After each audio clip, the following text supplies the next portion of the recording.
The following is presented for educational and entertainment purposes only. What unfolded inside a federal courtroom during the trial of Sean "Diddy" Combs has since been described as one of the most explosive testimonies in recent celebrity legal history. But it wasn't Diddy's legal team nor the prosecution that triggered the shift in the case. It was Kanye West. What began as a focused, high-profile case surrounding Diddy's alleged criminal conduct took a sharp and shocking turn when Kanye took the stand and pointed his accusations not only at Diddy, but at Clive Davis, one of the most powerful figures in music history. In a moment that stunned everyone present, West suggested that Whitney Houston's death was not a tragic accident, but a deliberate act of silencing, orchestrated at the highest levels of the industry. The courtroom was silent. Even the presiding judge appeared visibly stunned. Legal teams were thrown off balance, and the public, watching from outside the courthouse and online, would soon be gripped by a narrative that felt more like a psychological thriller than a celebrity trial. The courtroom had been packed from the start. Outside, reporters and camera crews jostled for position, hoping to capture images of Kanye West arriving for his scheduled testimony. He appeared in a muted gray suit, wearing sunglasses flanked by bodyguards. Though many expected a high-profile appearance, what unfolded inside was something few could have predicted. Kanye West was not merely there to speak on Diddy. As he sat before the jury and removed his shades, the tone of the room shifted. He began by recalling his early connections with Diddy, parties, studio sessions, and industry gatherings. He referenced troubling behavior within Diddy's orbit, particularly how young artists were allegedly manipulated and drawn into what he described as disturbing, secretive environments. But the focus abruptly shifted when he was asked whether he believed Diddy acted alone. That single question became the turning point. According to those in the room, Kanye paused, then made direct eye contact with the jury before redirecting the conversation away from Diddy entirely. He stated plainly that this situation went far beyond Diddy, that it went back to Whitney Houston and the man Kanye called the true architect, Clive Davis. Shock rippled through the gallery. Audibly, gasps could be heard as West declared Clive Davis to be the one pulling the strings behind the scenes. Objections from Diddy's legal team were immediate, but the judge allowed the statement to stand, ruling that West's testimony addressed systemic issues within the industry, which were relevant to the larger case. Kanye then launched into a chilling account of the events surrounding Whitney Houston's death. He referenced February 11, 2012, just hours before the Grammy Awards, when Houston was found face down in a bathtub at the Beverly Hilton Hotel. Directly below the room where her body was discovered, Clive Davis's annual pre-Grammy gala continued as planned. West posed the question to the courtroom through his testimony. How does a party carry on downstairs while one of the greatest voices in music history lies dead above? To West, the answer was as disturbing as it was simple. "That's not a tribute," he said in court. "That's a ritual." From that moment, the courtroom descended into a kind of stillness. West went on to claim that Whitney Houston had grown increasingly uncomfortable with her role in the industry. He alleged that she had been preparing to speak out, to leave behind toxic deals and the systems of control she had endured for decades. He characterized her death not as a tragedy, but as a calculated silencing. "She knew too much," West reportedly testified. "She was planning. She was reaching out. She was ready to break away from it all. And when you try to leave, when you stop playing their game,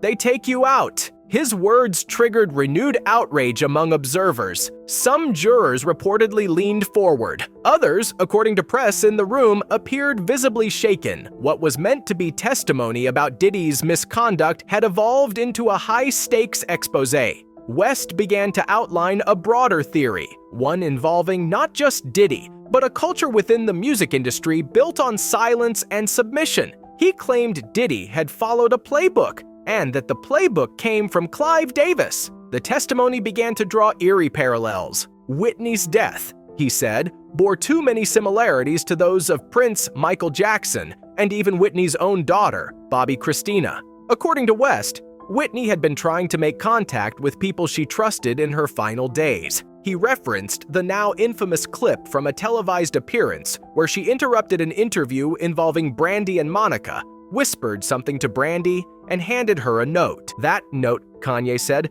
contained a warning. Don't trust Clive. I need help. He claimed that someone close to Brandy had privately shared the contents of the message after years of silence. Furthermore, West claimed Whitney made a phone call the night of her death, leaving a voicemail that was later scrubbed from her records. You don't delete something like that, he said, unless it says something that exposes the truth. Jurors listened as West continued to tie the narrative back to Clive Davis, insisting that Davis profited enormously from Whitney's death through album sales, licensing deals, and control over her catalog. She was worth more dead than alive, West claimed. He then shifted focus to the eerily similar death of Bobby Christina, who was also found unconscious in a bathtub and later died. Same circumstances, same silence, same outcome, he said. That's not a coincidence. That's a pattern. The prosecution, initially skeptical of West's diversion from the original case,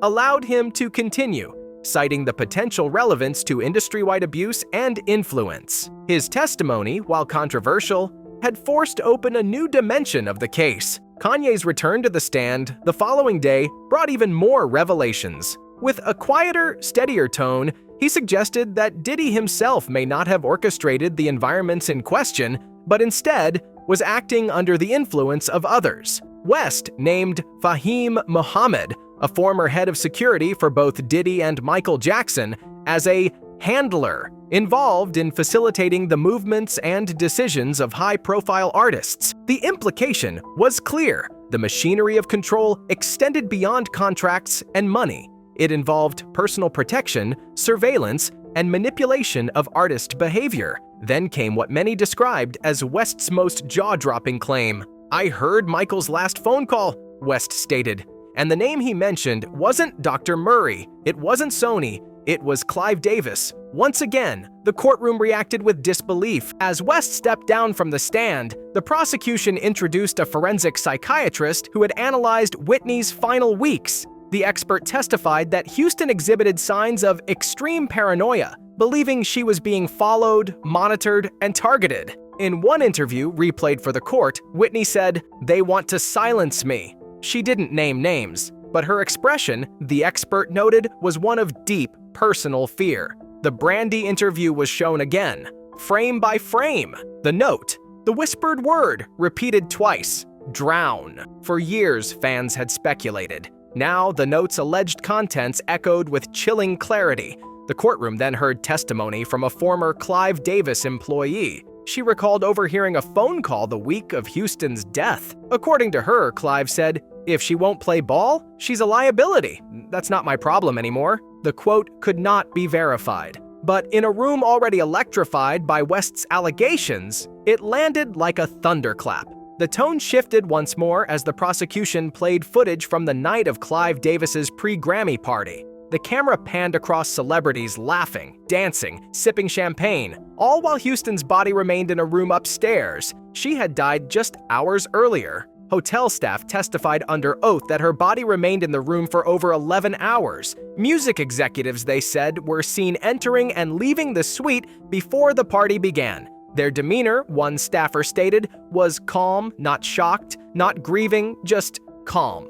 The footage and testimony raised further questions about the decision to continue the party.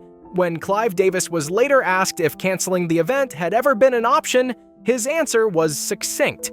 Never. The prosecution then unveiled financial data. Whitney's music sales soared within 24 hours of her death. Licensing surged. Billboard rankings skyrocketed. And the leading beneficiaries of this explosion in profit, Sony Music and Clive Davis. At the close of the week, Kanye West was granted permission to return to the stand one last time. In a calm but firm tone, he said, "They tried to silence me too. Just like they did Whitney, just like Michael, just like Prince." He accused the industry of functioning like a cartel, with Diddy as the enforcer and Clive Davis as the mastermind. He claimed Diddy's party wasn't a tribute, it was a requirement. He didn't throw that party because he wanted to, West said. He threw it because he had to. Then he pointed back to Fahim Muhammad, describing him as the common thread between Michael Jackson's collapse and Diddy's current legal storm. Ask yourself, West concluded, How does a business student become head of security for the world's biggest stars?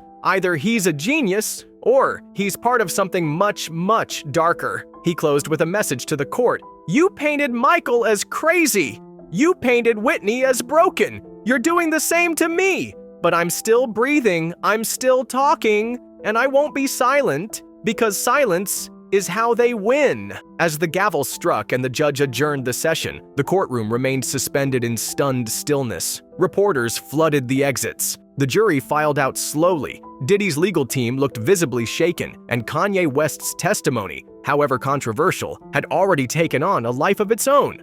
Across the internet, the headlines were already surfacing. But within the courtroom, one question remained. What if he's telling the truth?